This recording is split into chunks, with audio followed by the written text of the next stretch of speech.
অপরূপা তুমি তবু অন্যরকম, সুন্দর তুমি তবু অন্যরকম, তুমি অন্যরকম, তুমি অন্যরকম, তুমি অন্যরকম, তুমি অন্যরকম।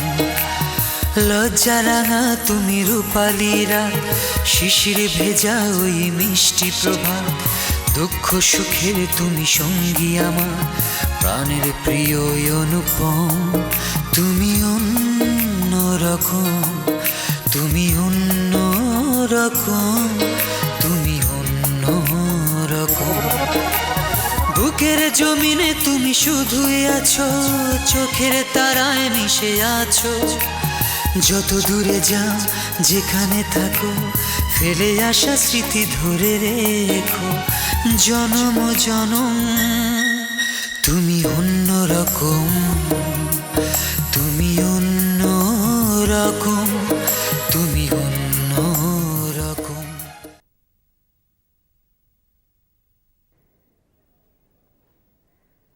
মা হঠাৎ তোমাকে চিঠি লিখলেন কেন বলো তো?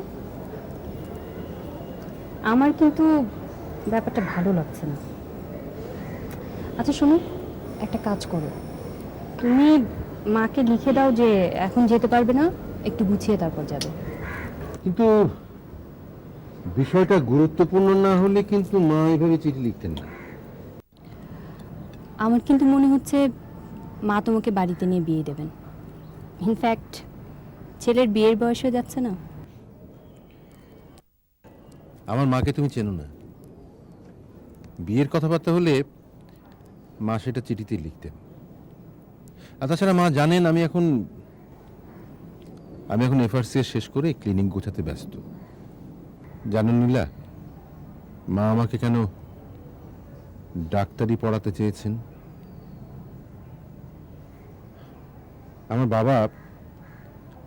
আমার বাবা বলতে গেলে প্রপার ট্রিটমেন্টের অভাবেই মারা গেছেন। টাকা পয়সার অভাব ছিল না। মা সে কথা ভুলতে পারেন না। আমার কেমন ভয় ভয় লাগছে বাদল, তোমাকে হারানোর ভয়। তাছাড়া আমার এমএ পরীক্ষাও তো শেষ হয়ে গেছে। এরপর এরপর এরপর শোনাই, ভয় নেই। মা কিন্তু কোনো কিছু আমার উপর জোর করে চাপিয়ে দেবেন না। আর তাছাড়া তোমাকে ছেলের বউ হিসেবে মেনে নিতে মার বোধহয় খুব একটা আপত্তি থাকবে না। শুধুমাত্র আমার এই ক্লিনিকটা গোছানোর মতো সময় আমার নিতে হচ্ছে, বুঝলে? চিন্তা করো না।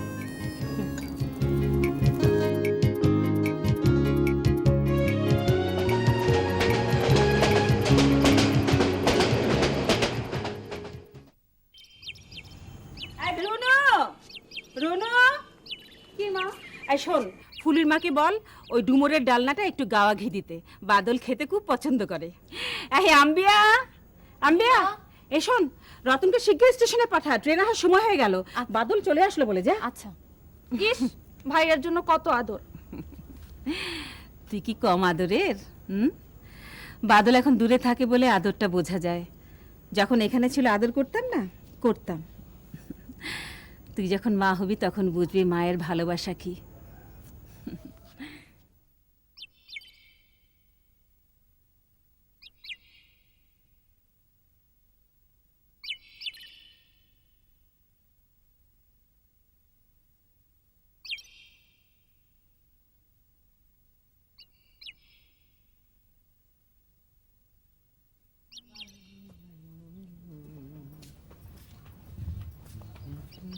বাদল, তোর চা। বাহ, আচ্ছা মা, আচ্ছা তুমি বললে না তো তুমি কেন আমাকে এইভাবে জরুরি ভাবে ডেকে নিয়ে এলে? তুমি জানো না ঢাকায় আমার এখন কত কাজ। আহা, আমি জানি বাবা, আমি জানি তোর অসুবিধা হচ্ছে। আচ্ছা, তোর মনি খেলার কথা মনে আছে? হ্যাঁ, আমরা একসাথে কলেজে পড়তাম। এমএ পাশ করার পরে আমাদেরই এক সহপাঠীর সাথে ওর বিয়ে হয়েছিল, কিন্তু 2 বছরের মধ্যে ও ডিভোর্স হয়ে যায়। ততদিনে ওর কোলে 6 মাসের একটা মেয়ে। তারপর থেকে অনেক সংগ্রাম করে বেঁচেছিল মেয়েটাকে নিয়ে, কিন্তু ভাগ্যে টিকলো না, ক্যান্সার হলো। আমি অনেকবার আমার কাছে আনতে চেয়েছিলাম, কিন্তু ওর আত্মসম্মান বোধ এত টনটনে ছিল। এই কিছুদিন আগে ও মারা যায়। ওর মেয়েটাকে আমি আমার কাছে নিয়ে এসেছি বাবা। আরেকটা কথা বাবা, তোমাকে আগে থেকে বলে রাখা ভালো, আমি আর মনি ঠিক করেছিলাম তোমার আর মনির মেয়ের বিয়ে দেব।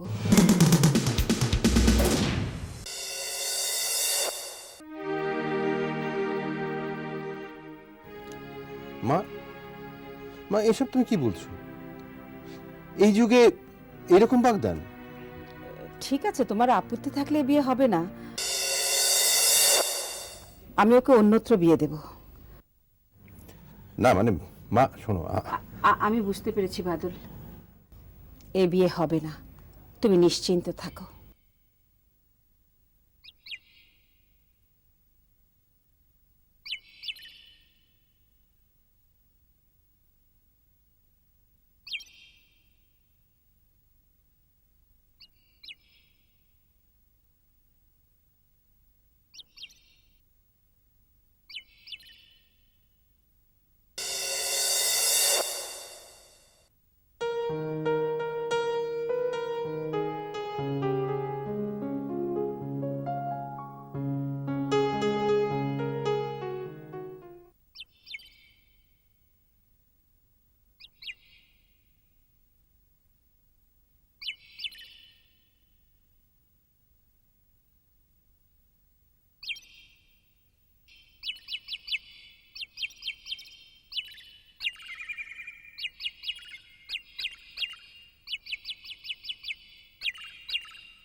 আমি ধরা দিয়েছি গো আকাশের পাখি, নয়নে দেখেছি তব নতুন আকাশ।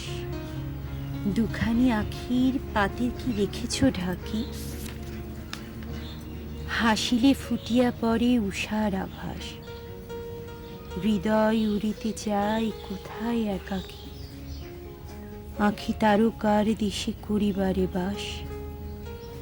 ওই গগনেতে চেয়ে উঠিয়াছে ডাকি, হোথায় হারাতে চাই এ গীত উচ্ছ্বাস। তোমার হৃদয়কাশ অসীম বিজন, বিমল নীলিমা তার শান্ত সুকুমার। আপনি একা?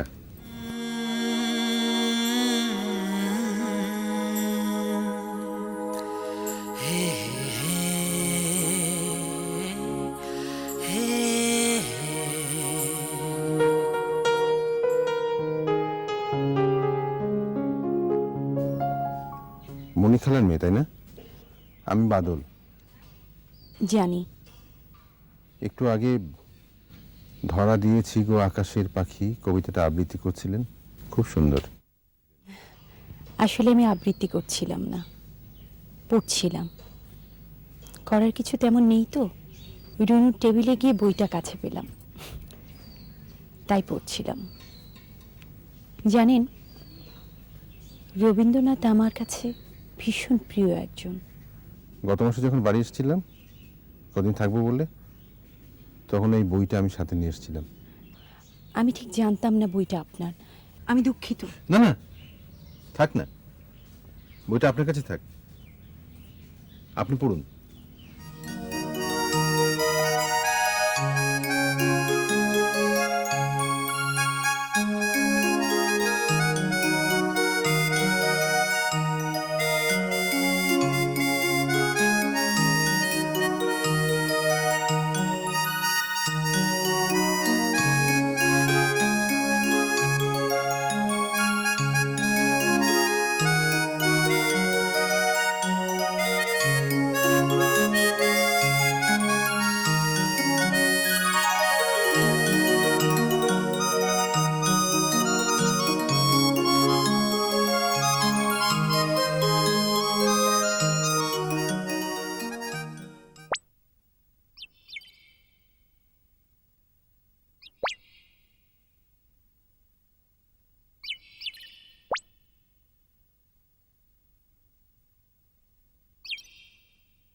একা?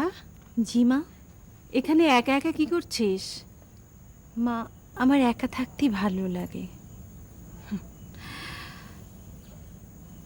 তুই একেবারে তোর মায়ের মতো, তোর নামের মতোই একা। জানো মা, হুম? ছোটবেলা থেকে একা একা থাকতে থাকতে না, এখন আর বেশি কথা বলতে পারি না, কারোর সাথে মিশতে ইচ্ছে করে না। তোর মাও ছিল বরাবর বড় স্বাধীন চেতা। আমি কতদিন বলেছি আমার এখানে এসে থাকতে, আমার এত বড় বাড়ি, এত সম্পত্তি কে ভোগ করবে।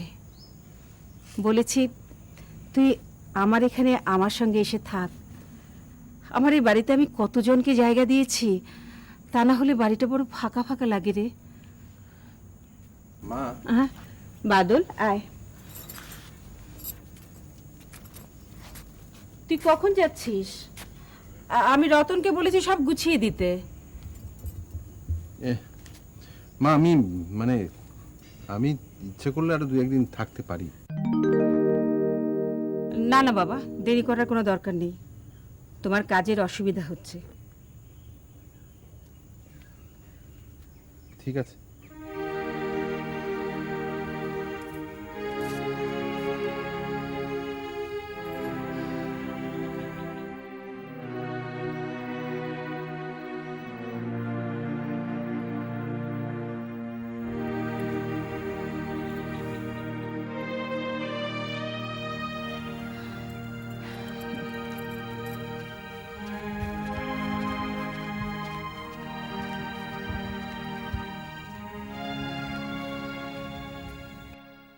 রুনু, কি ভাইয়া?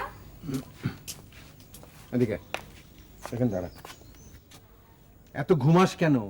ঘুমালে তো গোল হবি ফুটবলের মতন। না ভাইয়া, ফুটবল না, এই পা দিয়ে লাথালাথি করবে। তবে ক্রিকেট হলে আমি রাজি। ফাজিল। ভাগ। ভাগ? ভাগ মানে?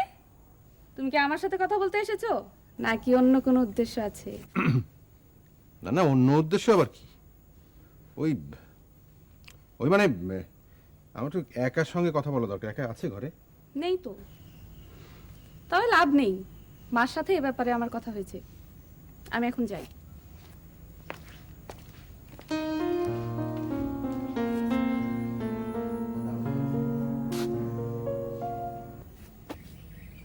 আমারও পরানো যাহা চায় তুমি তাই, তুমি তাই গো আমারও পরানো যাহা চায়।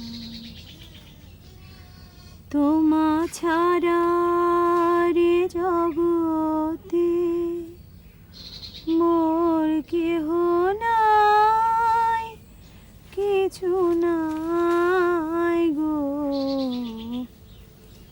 আমারও পরানো যাহা চায়।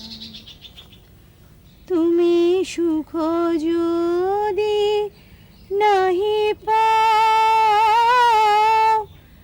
যাও সুখের সন্ধানে যাও। তুমি খুব সুন্দর গান করো তো একা। কি যে বলেন না, আমি কিছুই গাই না, আমার মা গাইতেন চমৎকার। ও একা একা আমি আজ সন্ধ্যায় ঢাকা ফিরে যাচ্ছি। তোমার কিছু বলার নেই? ইয়ে, আমি জানি, মা বলেছেন আমাকে। ও আমার কিন্তু যেতে ইচ্ছে করছে না। কেন জানো? কেন? এ বাড়িতে এখন তুমি থাকো যে, এ বাড়ির প্রতি আমার একটা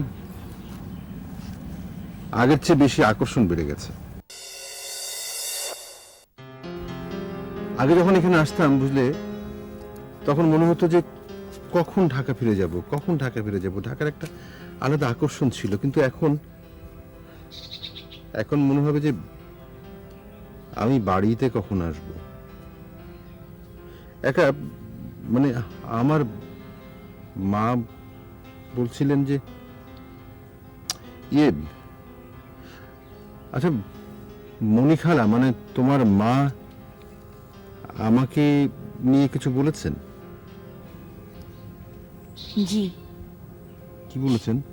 সেই ছোটবেলা থেকেই শুনছি কি বলেছেন? আপনার সাথে নাকি আমার বিয়ে হবে, কিন্তু আমি এটাও জানি আপনি এই বিয়েতে রাজি নন। না মানে ব্যাপারটা ব্যাপারটা সেরকম নয় একা। আমি তোমাকে ঠিক বোঝাতে পারবো না। আমি আমার সিদ্ধান্তে অটল থাকতে চাই, আবার কেমন সিদ্ধান্তহীনতায়। আসলে আসলে একা মানে তোমাকে দেখার পর থেকে না আমার ভেতরে কেমন একটা সবকিছু কেমন ওলট পালট হয়ে যাচ্ছে। আমি যেন একটা, আমি পারছি না কোনো সিদ্ধান্ত। তবে একটা সত্যি কথা বলি, তুমি কিন্তু আসলেই আর 10টা মেয়ের চেয়ে একেবারে আলাদা। তুমি তুমি খুব অন্যরকম, একেবারে অন্যরকম। তোমাকে তোমাকে আলাদা করেই মনে রাখতে হয়। যাকে আমি আমি আজ সন্ধ্যায় যাচ্ছি বটে, কিন্তু আমি ফিরে আসব। যাই একা।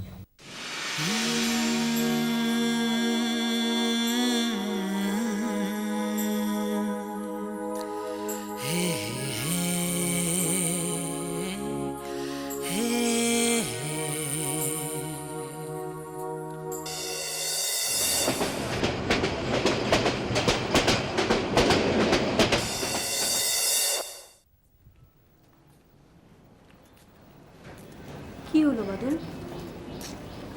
তুমি তুমি কথা বলছো না যে? আমার আশঙ্কা কি তাহলে সত্যি? মা কি তোমাকে বিয়ের জন্য ডেকেছিলেন? না না নীলা, মা আমাকে বিয়ের জন্য ডাকেননি। ব্যাপারটা অন্যরকম। তবে তবে মিল আছে। আমি তোমাকে কি করে বোঝাই, আমার কোনো উপায় ছিল না। বাদল, তুমি কি তুমি কি বিয়ে করে এসেছো? না নীলা, আমি বিয়ে করিনি, তবে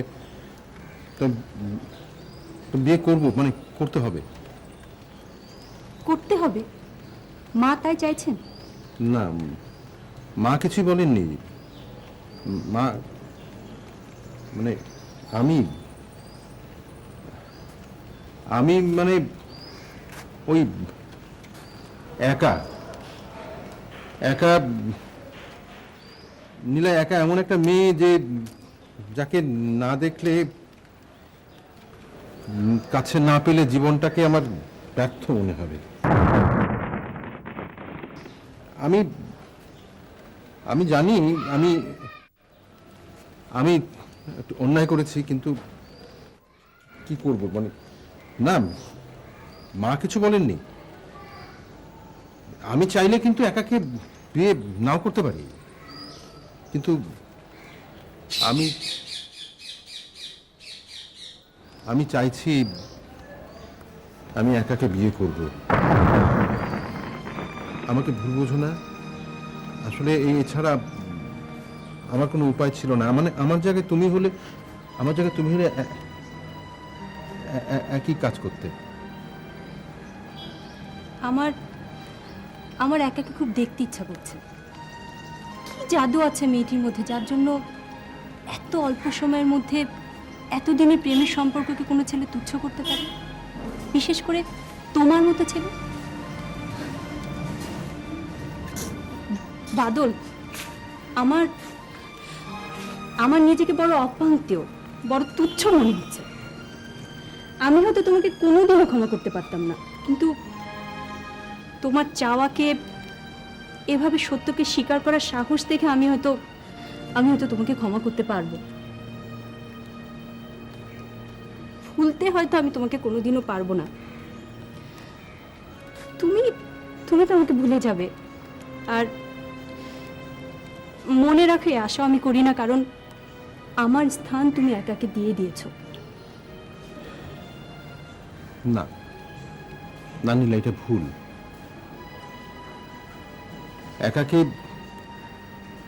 একাকে স্থান দিতে হয় না। একার মতো মেয়ে নিজেই তার স্থান করে নেয়। প্লিজ বাদল, নিজের ভালোবাসা পরাজয়ের কাহিনী শুনতে আমার একটুও ভালো লাগছে না। আমি চলি। তোমার কাছ থেকে আমি যত দূরে থাকবো, আমার মনে হয় আমি তত ভালো থাকবো। প্লিজ আমাকে যেতে দাও বাদল, প্লিজ প্লিজ এছাড়া আমার কিছু করার নীলা, এছাড়া আমার কিছু করার